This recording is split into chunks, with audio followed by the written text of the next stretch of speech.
Assalamu alaikum class. Today we are going to discuss the topic balance of power. It is not a new term for you people, as we have discussed it in previous lecture in the approach of realism, realist school of thought. Basically, it is the core assumption of realist school of thought, and as well as it is one of the significant theory of international relation, a part and parcel of system of power politics. तो ये कोई ऐसी चीज़ नहीं है जो हम पहली दफ़ा डिस्कस कर रहे हों। जब मैंने इसका आपके सामने जब ये आया होगा बैलेंस ऑफ पावर की टर्म, तो आपको आइडिया हो गया होगा कि बैलेंस ऑफ पावर का हम पहले क्या डिस्कस कर चुके हैं और ये कॉन्सेप्ट क्या है। ठीक है, तो जिस तरह हमने इसे डिस्कस किया था रियल स्कूल ऑफ थॉट में, तो रियलिज़म की ये बेसिकली एजम्पशन थी जिसके अकॉर्डिंगली आप इंटरनेशनल सिस्टम में अगर पीस मेंटेन करना चाहते हैं, ठीक है, वॉर को अवॉइड करना चाहते हैं, तो आप बैलेंस ऑफ पावर मेंटेन करें। ठीक है, और बैलेंस ऑफ पावर जो है वो एक ऐसी एम्पिरिकल एजम्पशन है जो प्रैक्टिसाइज भी हो रही है इंटरनेशनल सिस्टम में। ठीक है, और ज़्यादातर स्टेट्स अगर वॉर से बच गई हैं, ठीक है, उनके दरमियान वॉर नहीं हुई, तो बैलेंस ऑफ पावर की वजह से। तो थोड़ा सा इसको देख लेते हैं कि बेसिकली आपको पता ही है कि बैलेंस ऑफ पावर के ऑर्डिनरी सेंस में अगर देखें तो it means equilibrium of power. ठीक है, और अगर इसको देखें a precise definition says that an even distribution of power known as balance of power, whereas the more elaborated way of defining balance of power is that the equilibrium of power among states in such a way that no state has dominance over others। ठीक है, तो I hope इससे आपको थोड़ा clear हो गया होगा। इसके अलावा और भी काफ़ी सारी डेफिनेशंस हैं स्कॉलर्स की। मॉर्गेंथा को तो आप जानते हैं कि जिसका सारा कॉन्सेप्ट, जितनी भी राइटिंग्स हैं वो सारी पावर के इर्द गिर्द घूमती हैं, तो पावर पॉलिटिक्स के बारे में। तो जितनी भी डेफिनेशंस हैं वो मैं आपको साथ ही उसकी पिक्चर भी सेंड कर दूँगी लेक्चर के साथ ही।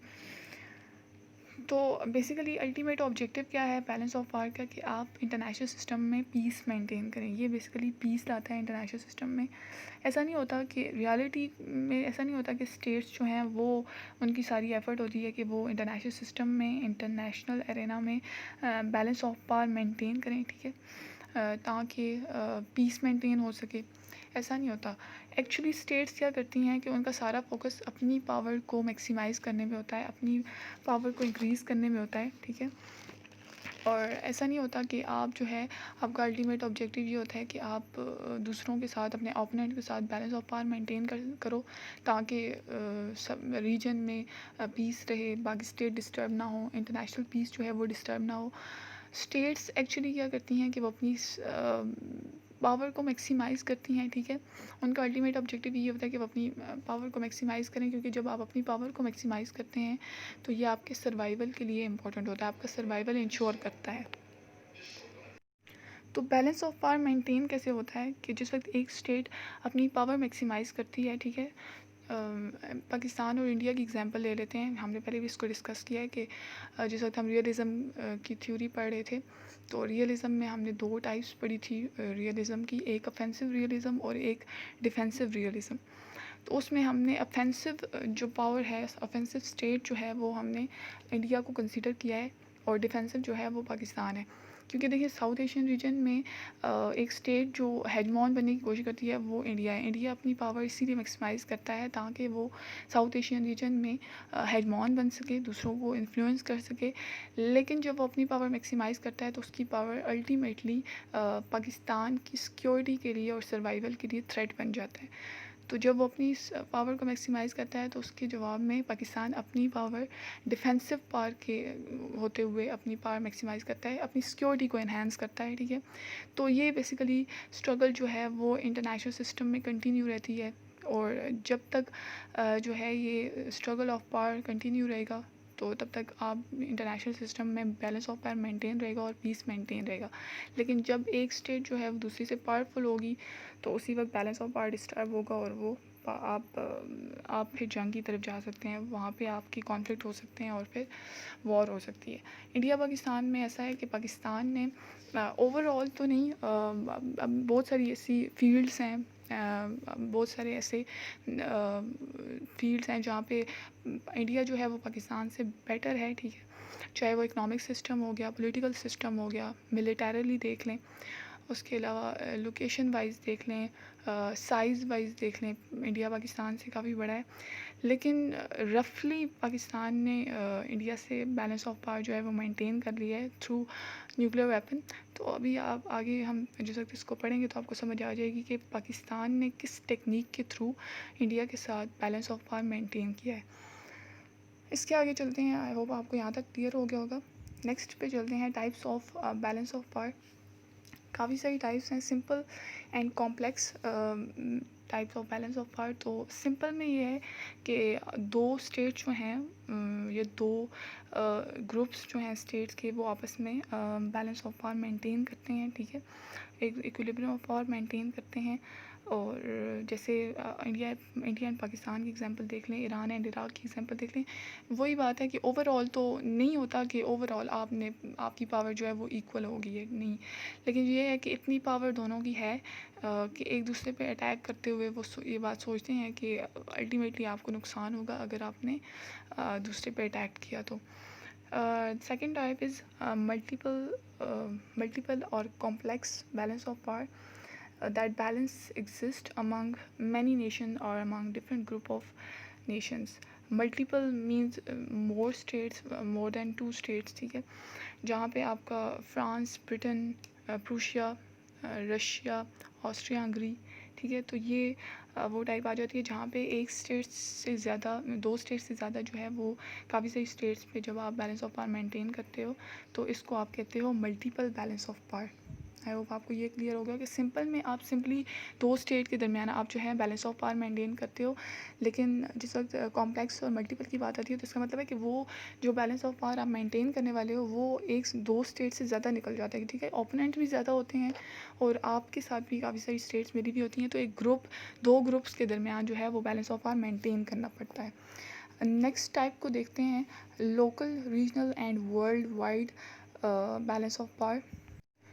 Local we can say that balance in term of their geographical coverage, क्योंकि वो एक लोकेलिटी में है, ठीक है, एक लोकल एरिया में है। लाइक पाकिस्तान एंड इंडिया, ठीक है, वो एक ही लोकेशन में है, उनकी एक लोकेशन एक है, तो वो नेबरिंग स्टेट हैं, तो एक दूसरे को बैलेंस कर रहे हैं, एक दूसरे को बैलेंस ऑफ पावर एक दूसरे के साथ मेंटेन कर रहे हैं। रीजनल लेवल पे देख लें तो दो रीजन जो हैं वो आपस में बैलेंस ऑफ पावर मेंटेन कर रहे होते हैं, लाइक यूरोप एंड एशिया। और फिर जिस वक्त हम लोग वर्ल्ड वाइड देखते हैं तो it means maintaining balance of power eight global level, ठीक है, कि जिसमें सारी स्टेट्स जो हैं वो पार्टिसिपेट कर रही होती हैं, अलाइंसेस बना रही होती हैं और फिर उसके अगेंस्ट काउंटर अलाइंसेस होते हैं। जैसे 1945 के बाद कोल्ड वॉर का एरा जब स्टार्ट हुआ तो तब दो ब्लॉक बन गए थे दुनिया में, एक कम्युनिस्ट ब्लॉक था और एक कैपिटलिस्टिक ब्लॉक था। तो यहाँ पे पूरी दुनिया जो थी वो उस बैलेंस ऑफ पावर को मेंटेन करने में पार्टिसिपेट कर रही थी। उसके बाद लास्ट टाइप है इसकी रिजिड और flexible. Rigid balance of power वो होता है जहाँ पे पर्टिकुलर स्टेट जो है वो एक स्टैंड ले लेती हैं और फिर वो डिसीजन से बैक ऑफ नहीं करती, ठीक है। जैसे यूएस और यूएसएसआर था वर्ल्ड वॉर के बाद, वर्ल्ड वॉर सेकेंड के बाद जो है दोनों ने एक अपना ब्लॉक बना लिए थे और वो उससे कभी उन दोनों ने बैक ऑफ नहीं किया अनलेस एंड अनटिल कि जब यूएसएसआर जो है वो डिसइंटीग्रेट हो गया था। और फिर सेकंड आ जाता है flexible balance of power. Flexible balance of power में ये होता है कि मेंबर्स होते हैं जो इनके अलाइंसेस बने हुए होते हैं, तो वो उनकी जो अलाइनमेंट होती है वो चेंज होती रहती है, अलाइंसेस जो हैं वो चेंज होते रहते हैं और फ्रेश अलाइंसेस ढूंढते हैं वो, क्योंकि सर्कमस्टांसेस चेंज होते हैं। क्योंकि आपको मैंने बताया था कि इंटरनेशनल रिलेशन में कोई भी आपका परमानेंट फ्रेंड या परमानेंट आपका एनिमी नहीं होता, ठीक है।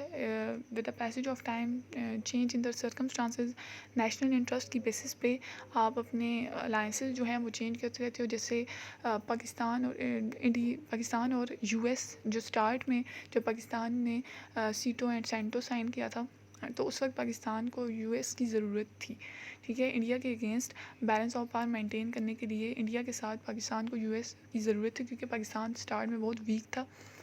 तो उस वक्त वो अलाइंसेस बने। फिर उसके बाद दरमियान में फिर इंडिया, पाकिस्तान और यूएस के रिलेशन जो है वो फिर थोड़े डाइवर्जेंस हुई रिलेशनशिप में, और उसके बाद फिर थोड़े अरसे बाद फिर अलाइनमेंट हुई। तो ये होता है कि फ्लेक्सिबल बैलेंस ऑफ पावर वो उस कॉन्सेप्ट को कहते हैं जहाँ पे आप दूसरे अलाइंसेस ढूंढते रहते हो, फ्रेश अलाइंसेस की तरफ जाते हो, और सर्कमस्टांसेस चेंज होने की वजह से आपके अलाइंसेस भी चेंज होते रहते हैं। फिर देखते हैं techniques of balance of power. इसमें फ़र्स्ट टेक्निक आती है आपकी कंपनसेशन, ठीक है। कंपनसेशन टेक्निक में ऐसा होता है कि जब बैलेंस ऑफ पावर मेंटेन करने के लिए स्टेट जो हैं वो कंपनसेशन की तरफ जाती हैं। जब मतलब कि दो स्टेट्स में वॉर होती है या फिर स्टेट्स के दरमियान वॉर होती है, तो उसमें जो विक्टोरियस स्टेट होती है वो डिफीटेड स्टेट से कंपनसेशन बेसिकली हर्जाना कहते हैं, ठीक है। जो लॉस हुआ होता है, जो आपका खर्चा हुआ होता है एक वॉर में, तो आप डिमांड करते हो डिफीटेड स्टेट से कि जो भी क्योंकि आप हार गए हो, तो जो भी अब हमारा नुकसान हुआ है तो वो आपने पूरा करना है, चाहे in the form of money और in the form of land. तो अगर वो उनसे कोई फिर टेरिटरी ले लेते हैं तो वो अपने साथ उसको एनेक्स कर देते हैं, या फिर उसको पूरा अपने साथ, क्योंकि वो इतना वीक हो जाता है कि फिर बाद में उसे अपने साथ एनेक्स कर लेते हैं। जैसे वर्ल्ड वॉर फर्स्ट में ऑटोमन एम्पायर्स जो है उनकी जो विक्टर स्टेट थी उनने कंपनसेशन की थी। उसके बाद बेसिकली ये वाली जो टेक्निक थी, इसे वर्ल्ड वॉर फर्स्ट के बाद मैंडेट सिस्टम का नाम दिया गया था, और विल्सन ने ही इसको मैंडेट सिस्टम का नाम दिया था। मैंडेट सिस्टम में क्या होता है कि आप डिफीटेड स्टेट्स से लैंड लेते हो, ठीक है, वही कंपनसेशन के तौर पे, और फिर कुछ टाइम के लिए उसको अपने बेनिफिट्स के लिए यूज़ करते हो उन लैंड्स को, और फिर जब ज़रूरत होती है कि उनको आप फ्रीडम दो उन लैंड्स को, उन टेरिटरीज़ को, तो फिर आप उनको फ्रीडम दे देते हो, फिर वो इंडिपेंडेंट हो जाती हैं। तो यहाँ ये बात होती है कि आप अपने फ़ायदे के लिए उस एरिया को, उस लैंड को यूटिलाइज़ करते हो। तो आई होप आपको क्लियर हो गया होगा कि कंपनसेशन में क्या होता है कि आप विक्टोरियस स्टेट जो है वो डिफीटेड स्टेट से पार्ट ऑफ द टेरिटरी या लैंड लेती है, ठीक है। और क्योंकि आप दूसरी स्टेट जो है वो बिल्कुल वीक हो जाती है, तो फिर आप जीत जाते हो। तो उस वॉर में आप जब जीत जाते हो तो फिर इन रिटर्न आपको कुछ ना कुछ डिफीटेड स्टेट जो है वो देती है। उसके बाद नेक्स्ट टेक्निक है पार्टीशन। पार्टीशन में ये होता है कि जो टेरिटरी है किसी स्टेट की, उसको आप डिवाइड कर देते हो between the major actors that in such a way to maintain the power equilibrium in the region, ठीक है। जैसे कि एग्जांपल दूंगी तो शायद आपको क्लियर हो जाएगा कि 1972 में पोलैंड को डिवाइड किया गया था रशिया में, प्रूशिया में और ऑस्ट्रिया हंगरी में, ताकि इन तीनों के दरमियान बैलेंस ऑफ पावर मेंटेन रहे। प्रूशिया बेसिकली ओल्ड नेम है जर्मनी का, अब उसे जर्मनी कहते हैं, पहले उसे प्रूशिया कहते थे। तो होता ही है कि जब एक स्टेट है, ठीक है, और दूसरी स्टेट के साथ उसकी वॉर हुई है, तो वो उस वॉर में डिफीटेड हार गई है, ठीक है, वो उस वॉर में। तो फिर आपने क्या करना है कि उस लैंड को आपने तीन जितनी भी स्टेट्स हैं जो विक्टोरियस स्टेट्स हैं, तो आपने उसको उसमें डिवाइड कर देना है, ताकि आपका जो बैलेंस ऑफ पावर है वो मेंटेन हो जाए, और कोई जो है इतना लैंड हर स्टेट को मिले कि कोई स्टेट भी जो है वो पावरफुल ना हो दूसरी से, ठीक है। इसके अलावा फिर जर्मनी को डिवाइड किया गया था वर्ल्ड वॉर के बाद, जब वर्ल्ड वॉर में जब जर्मनी हारा था दूसरी विक्टोरियस स्टेट से, तो फिर जर्मनी को डिवाइड किया गया था ईस्ट एंड वेस्ट जर्मनी में। तो आई होप आपको ये भी क्लियर हो गया होगा कि पार्टीशन में आप क्या करते हो कि बैलेंस ऑफ पावर मेंटेन करने के लिए दूसरी स्टेट को डिवाइड कर देते हो, पार्टीशन कर देते हो, और उसको फिर ऐसे नेक्स्ट कर देते हो दूसरी स्टेट्स के साथ, ताकि वो इक्वली पावरफुल हो जाएं और उनका बैलेंस ऑफ पावर मेंटेन हो जाए। फिर थर्ड टेक्निक है आपकी divide and rule. Divide and rule policy के बारे में तो आप सब भी जानते होंगे। Basically it is a policy use to weaken the power of competitor और opponent by dividing their territories और प्रोड्यूसिंग रिफ्ट अमंग पीपल, ठीक है, जहाँ पे आप उनकी, अगर वो आपके कॉम्पिटिटर हैं, आपके ओपोनेंट हैं, तो वो आपसे पावरफुल हैं, तो आप उनकी पावर को क्या करते हो, डिवाइड कर देते हो। जिस तरह जब 1971 में जो वॉर हुई थी, पाकिस्तान जो है वो दो टुकड़ों में तकसीम हो गया था, तो वो बेसिकली इंडिया का प्रोपोगेंडा था कि उसमें फिर बांग्लादेश जो है वो आप जो है आपकी जो पार्ट थी वो डिवाइड हो गई थी।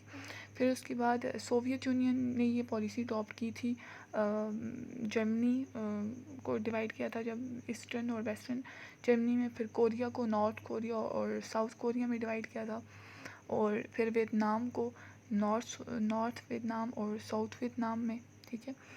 और फिर इस तरह के ये बेसिकली जितनी भी नॉर्थ कोरिया और साउथ कोरिया और नॉर्थ वियतनाम और साउथ वियतनाम, तो फिर क्या हुआ था कि ये जितनी भी स्टेट्स थी, जब ये डिवाइड हो गई थी तो एक कैपिटलिस्टिक ब्लॉक में चली गई थी और दूसरी जो है वो कम्युनिस्टिक ब्लॉक में चली गई थी। तो इस तरह इन स्टेट को डिवाइड करके आपने बैलेंस ऑफ पावर मेंटेन किया था।